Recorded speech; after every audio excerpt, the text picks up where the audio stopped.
Morning everyone. मैं doctor सुधा मित्तल।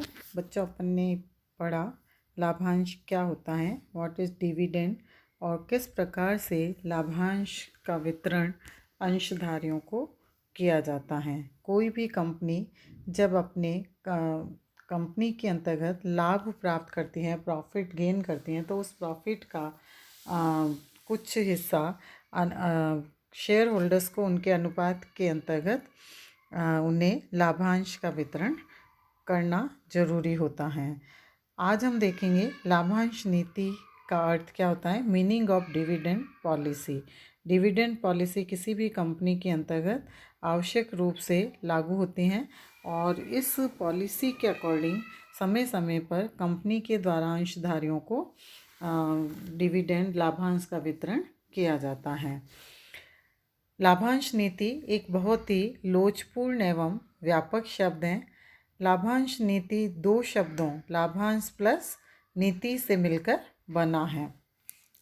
लाभांश से अभिप्राय कंपनी की आय में से अंशधारियों को मिलने वाले हिस्से से है और नीति से अभिप्राय व्यवहार के तरीके या कार्य करने के सिद्धांत से होता है।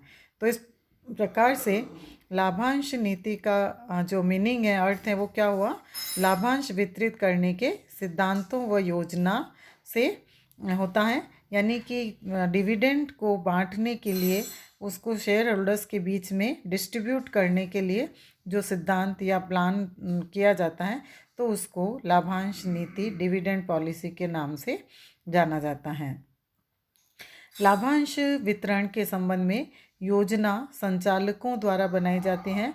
लाभांश नीति या योजना बनाते समय पिछले वर्षों में बांटा गया लाभांश, वर्तमान वर्ष के लाभ, उद्योग की स्थिति इत्यादि तत्वों को ध्यान में रखा जाता है।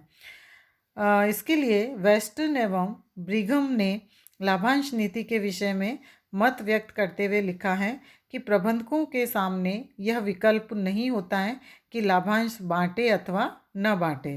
हाँ, यह प्रश्न अवश्य होता है कि कितना बांटे। इस प्रश्न का उत्तर लाभांश नीति से मिलता है। तो लाभांश नीति को परिभाषित करते हुए वेस्टर्न एवं ब्रिघम ने लिखा है, लाभांश नीति अर्जनों का अंशधारियों को भुगतान एवं प्रतिधारित अर्जनों में विभाजन निश्चित करती हैं। अतः लाभांश वितरण के संबंध में कार्यकारी योजना को लाभांश नीति कहा जाता है। प्रत्येक प्रबंधक यह चाहता है कि वह एक आदर्श या समुचित लाभांश नीति का अनुसरण करे। लाभांश नीति समता अंश पूंजी से संबंधित नीति है। पूर्वाधिकार अंश पूंजी पर लाभांश की घोषणा एवं दर पूर्व निर्धारित होने के कारण ये अंश लाभांश नीति से संबंधित नहीं होते हैं। अब हम देखते हैं एक सुदृढ़ लाभांश नीति के आवश्यक तत्व क्या हैं। Essentials of sound dividend policy. एक सुदृढ़ लाभांश नीति के आवश्यक तत्व निम्नलिखित हैं, जैसे स्थायित्व, स्टेबिलिटी। स्थिरता का आशय लाभांश के वितरण में नियमितता बनाए रखने से है। यदि कोई संस्था एक वर्ष तो बहुत अच्छा लाभांश घोषित कर देती है, लेकिन अगले ही वर्ष लाभांश नहीं बांट पाती, तो इसे अच्छा नहीं कहा जा सकता। इसके विपरीत यदि कोई संस्था मध्यम दर से ही प्रतिवर्ष लाभांश देती रहती है, तो उससे अंशधारी संतुष्ट रहते हैं और अंशों के मूल्यों में सट्टा नहीं होता है। दूसरा, लाभांश दरों में क्रमशः वृद्धि, ग्रेजुअली राइजिंग डिविडेंड रेट्स। संस्था को हमेशा इस बात पर प्रयत्नशील रहना चाहिए कि उसकी लाभांश दरों में वृद्धि हो। मूल्य स्तर बढ़ने व कंपनी को आय अधिक होने पर अंशधारी भी यही चाहते हैं कि उनकी आय में भी वृद्धि हो। अतः संस्था को अपनी लाभांश दरों को भी थोड़ा थोड़ा बढ़ाते रहना चाहिए।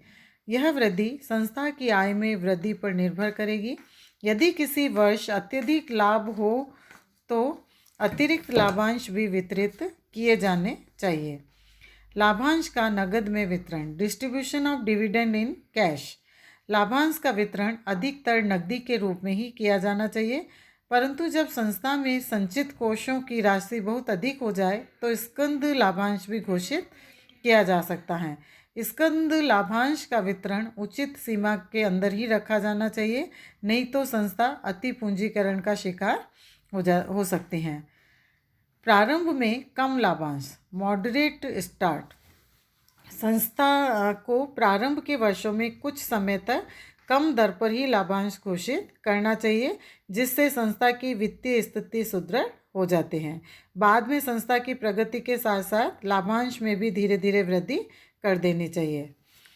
अन्य बातें, अदर जो फैक्टर्स हैं, लाभांश का भुगतान केवल अर्जित लाभों में से ही किया जाना चाहिए। यदि लाभ हानि खाते में कोई हानि पिछले वर्षों से चली आ रही है तो पहले उसे अपलिखित करना चाहिए, उसके बाद लाभांश की घोषणा करनी चाहिए। लाभांश अधिकांशतः वर्ष में एक बार ही दिया जाता है, लेकिन अंशधारियों के उत्साह में वृद्धि के लिए अंतरिम लाभांश भी वितरित किए जा सकते हैं। लाभांश नीति का निर्धारण एवं प्रकार, determination of dividend policy and its types. लाभांश नीति के निर्धारण के लिए कोई सामान्य या सर्वमान्य सूत्र नहीं दिया जा सकता है जो प्रत्येक स्थिति में लागू होता हो। लाभांश नीति प्रबंध की नीति एवं कंपनी की परिस्थितियों पर निर्भर करती हैं। प्रबंधकों द्वारा प्राय निम्न वर्णित 3 प्रकार की लाभांश नीतियां अपनाई जा सकती हैं। पहली, कठोर लाभांश नीति, उदार लाभांश नीति और सुस्थिर लाभांश नीति। कठोर लाभांश नीति कंजर्वेटिव डिविडेंड पॉलिसी के अंतर्गत प्रबंधक गण कंपनी की वित्तीय सुदृढ़ता एवं व्यवसाय को सर्वोपरि रखते हैं तथा अंशधारियों की वर्तमान आशाओं को गौण स्थान देते हैं। इस नीति में प्रबंधक लाभ का अधिकांश भाग व्यवसाय में पुनर्विनियोजित करना चाहते हैं तथा सदस्यों को लाभांश कम से कम देते हैं। इसलिए इस नीति को अनुदार या कठोर लाभांश नीति के नाम से जाना जाता है। इस नीति में भुगतान अनुपात बहुत कम या कभी कभी शून्य होता है। एक विकासशील कंपनी जिसको सुधार एवं विस्तार के लिए पर्याप्त अतिरिक्त पूंजी की आवश्यकता हो, इस प्रकार की लाभांश नीति बुद्धिमत्तापूर्ण मानी जाती है, क्योंकि दीर्घकाल में अंशधारियों को इससे लाभ होता है। किंतु ऐसी नीति अपनाते समय इस बात का ध्यान रखना चाहिए कि यह नीति कई अंशधारियों की धैर्य सीमा को पार न कर जाए। इसके लिए जैसे payout ratio is equal to dividend per share upon earnings per share into 100, इस फॉर्मूले से इसको ज्ञात किया जाता है। उदार लाभांश नीति, लिबरल डिविडेंड पॉलिसी। लाभांश की इस नीति में प्रबंधक लाभ के अधिकांश भाग का वितरण सदस्यों में लाभांश के रूप में कर देते हैं। कंपनी द्वारा लाभ का केवल उतना ही भाग प्रतिधारित किया जाता है जितना अत्यंत आवश्यक समझा जाए। इस नीति में भुगतान अनुपात उच्च होता है, जैसे 90% या 95%, अर्थात प्रति 100 रुपये की आय में 90 या 95 रुपये लाभांश के रूप में वितरित कर दिए जाते हैं तथा व्यवसाय में केवल 10 या 5 रुपये ही रखे जाते हैं। इस नीति में सदस्यों के दीर्घकालीन हितों की अपेक्षा वर्तमान हितों को अधिक महत्व दिया जाता है। इस नीति का पालन करने पर कंपनी में विकास व प्रतिस्थापना के लिए कोषों की कमी आ सकती है तथा अंशों के मूल्य में सट्टा बढ़ जाता है, जिससे कंपनी की वित्तीय सुदृढ़ता को हानि पहुंच सकती है। कभी कभी प्रबंधक अपने स्वार्थों की सिद्धि के लिए या प्रबंध दक्षता प्रदर्शित करने के लिए अधिक लाभांश बांटने के जोश में अनुचित तरीकों का भी प्रयोग करते हैं।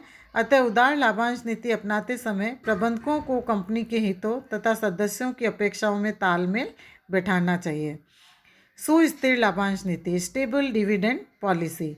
लाभांश भुगतान की यह नीति दीर्घकालीन होती है तथा इसमें साधारणतया लंबी अवधि तक कोई महत्वपूर्ण परिवर्तन नहीं किए जाते हैं। इस नीति में कंपनी की भावी आवश्यकताओं व सदस्यों की वर्तमान अपेक्षाओं को समान महत्व दिया जाता है। साधारणतया जितना लाभ लाभांश के रूप में वितरित किया जाता है, लगभग उतना ही लाभ व्यवसाय में पुनर्विनियोजित भी किया जाता है। संपन्न वर्षों में साधारणतया उतना ही लाभांश दिया जाता है जितना कि सामान्य अथवा प्रतिकूल वर्षों में। संपन्नता या अधिक लाभ वाले वर्षों में पर्याप्त कोषों का निर्माण कर लिया जाता है, जिनका प्रयोग कम लाभ वाले वर्षों में लाभांश दर को स्थिर बनाए रखने में किया जाता है। अतः यह एक मध्यम मार्गी नीति है। मध्यम मार्गी नीति है। और निश्चित एवं अनिश्चित सभी संभावनाओं के लिए पर्याप्त आयोजन कर लिए जाते हैं। अतः यह जो पॉलिसी है ये कंपनी की गुडविल यानी उन कंपनी की साख और प्रतिष्ठा बनाए रखने में सहायक होते हैं। सुस्थिर लाभांश नीति, स्टेबल डिविडेंड पॉलिसी में प्रबंधकों द्वारा ये प्रयत्न किया जाता है कि सदस्यों को दिए जाने वाले लाभांश की दर में यथासंभव परिवर्तन नहीं हो। इसके लिए विभिन्न वर्षों में आय तथा कर रहित लाभों में उतार चढ़ाव होते रहने पर भी लाभांश दर में परिवर्तन नहीं किया जाता है। और यहाँ यह बता देना भी जरूरी है कि कंपनी के संचालक मंडल को सुरक्षित भुगतान अनुपात यानी स्टेबल पे आउट रेशो की अपेक्षा स्टेबल डिविडेंड रेट की नीति अपनानी चाहिए। इसका प्रमुख कारण क्या है? क्योंकि अंशधारी नियमित एवं स्थायी रूप से मिलने वाले लाभांश को अधिक अच्छा समझते हैं और सुस्थिर भुगतान अनुपात एवं सुस्थिर लाभांश दर में अंतर को भी स्पष्ट करते हैं। तो इस प्रकार से ये विभिन्न प्रकार की पॉलिसियाँ किसी भी कंपनी के अंतर्गत लाभांश के लिए अपनाई जाती हैं।